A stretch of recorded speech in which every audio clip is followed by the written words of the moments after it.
Hello and welcome to another episode of Psychic Sunday. This is your host, Reverend Erin-Ashley from spiritualmechanic.com. And today we're going to talk about, can you turn off your intuition? I get this question about once a week. So we're going to talk about that today. All right, so what we're going to learn today is the two most common reasons people want to turn off their intuition. This is from hundreds of emails that I've received over the years. Why you can't turn off your intuition, how your intuition is like a radio, and then how you can control the volume and the station that your intuition is on. So we're going to talk about all of that in this video, and I'm going to try to not make this a 30-minute video as I do this. I'll try to be concise as we go. All right, the main two reasons in my experience that people want to turn their intuition off is, number one, the intuition is so loud that it's disruptive to normal life. So what this might look like to someone is they are trying to go to sleep and they can't go to sleep because spirits and spirit guides are talking in their ear. Or they might be an empath and then they'll leave the house and then everyone else's energy feels oppressive and so loud that it disrupts their ability to focus on what they're doing and their own internal state, thoughts, and emotions. Number two, what comes through their intuition is frightening, menacing, or scary in some way. So sometimes and I'll explain why this is later, sometimes the intuition picks up things that are not necessarily fun to experience. And so it'll come through as a frightening energy. It'll feel scary. It won't feel right. It doesn't help the individual feel safe. So if you see yourself in one of these two things, please stay tuned because I'm going to explain how to work with this and specific actions that you can take so that this gets resolved for you. All right, let's go to the bad news first. Why you can't turn off your intuition. Basically, your intuition is a physical sense, and it's the result of biological and physiological processes. And just like you can't turn off your sense of touch or sight, the intuition cannot be turned off. Even if you close your eyes, you're still seeing the back of your eyelids. The sense of sight is still working. It's not turned off. Same thing for the sense of touch or any other sense that you have. All right, so let's go on to the good news. You can control a lot of this. You can influence a lot of this. So please don't, give up hope yet. First, your intuition is a lot like a radio. Like a radio, your volume can be controlled. So for instance, a radio, you can turn it up or down depending on what you're doing. Sometimes you really want to hear the song or the message that's on the radio, so you turn it up. Other times you're doing something else and you're not really feeling like listening to the radio in that moment, so you turn the volume down. You can do the same thing with your intuition.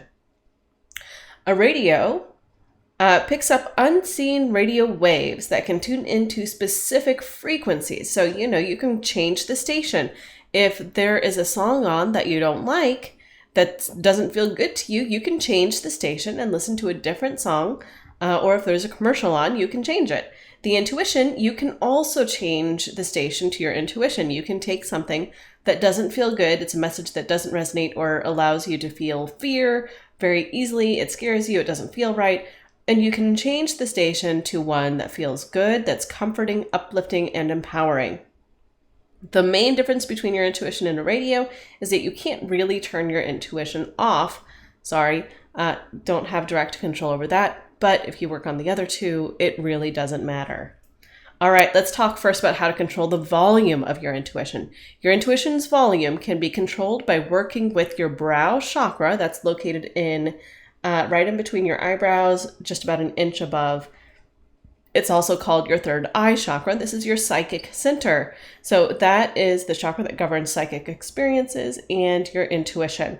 Now, if you are an empath, especially if you are an emotional empath, you will also want to work with your heart chakra to control the volume of other people's emotions and how you're picking them up. Most people who are empaths pick up other people's energy through their heart chakra. Not all, so please play with both if you're an empath and see which is true for you. And so that heart chakra you'll also want to work with so that you can control the volume of other people's emotions so it's not overwhelming and you can go to the grocery store in peace.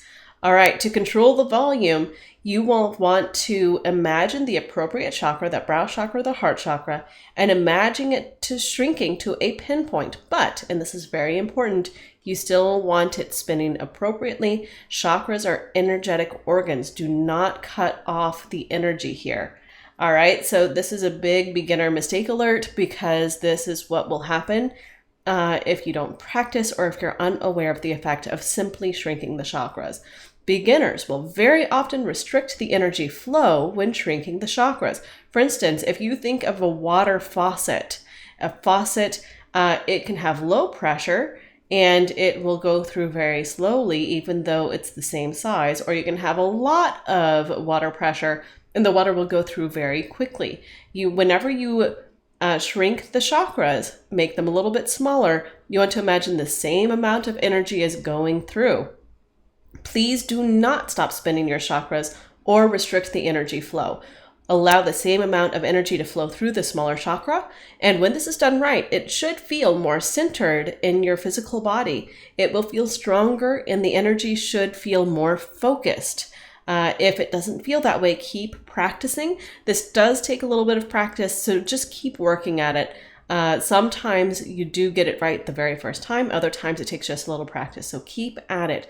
But that is how to control the volume. So let's now talk about how to control the frequency of your intuition. Your intuition's frequency, or the station that you are tuned into, can be controlled by learning to guide your vibration.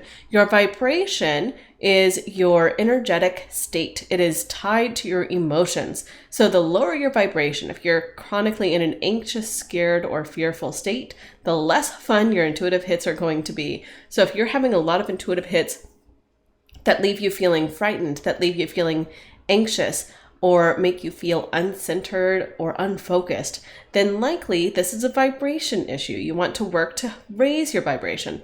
The higher your vibration, the more peaceful, helpful, and kind your intuitive hits will be. So it won't feel gloom and doom. It will feel helpful and even inspiring. So that's why you want to work with the frequency of your intuition. All right, here are 3 ways that you can raise your vibration. First, you can practice gratitude. I've talked about this before if you've watched other episodes, because it is powerful stuff. Make a list of 3 to 5 things you are grateful for. You can do this daily. Then write 2 to 3 sentences about why you are grateful for each of those things. Don't just write a one-word answer. Don't just write, if you really love your husband, for instance, don't just write, my husband, period. Talk about why he means so much to you, why you love him so much. Make sure you get into that why, and as you write out the why, tap into that feeling of appreciation and gratitude for whatever is on your list. Number 2, release resentments. This is huge.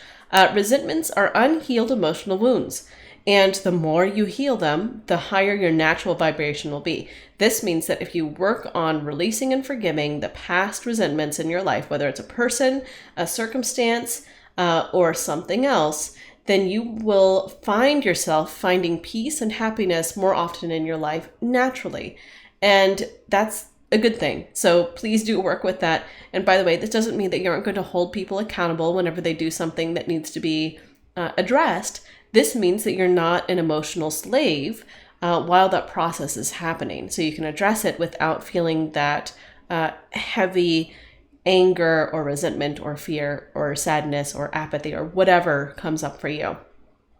Next, the third one is a meditative practice. So when in meditation, imagine going up a staircase where each step represents a higher vibration.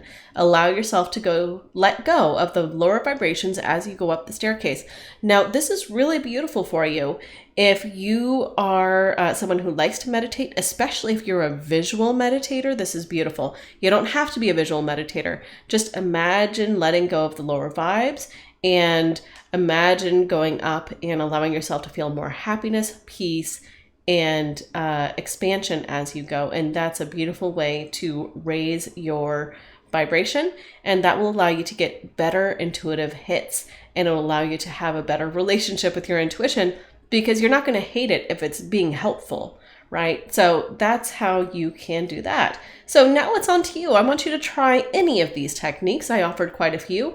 And then once you try one of them, comment below on your experience.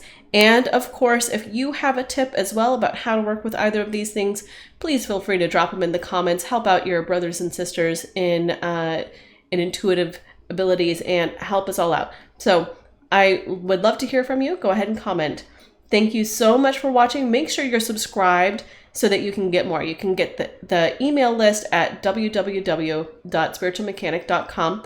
And if you give me your name and email address, I give you a free chakra clearing meditation, which will help with both your vibration and it will help with your ability to work with that brow and heart chakra so that you get good intuitive hits. All right, I'll see you next time. Have a good one.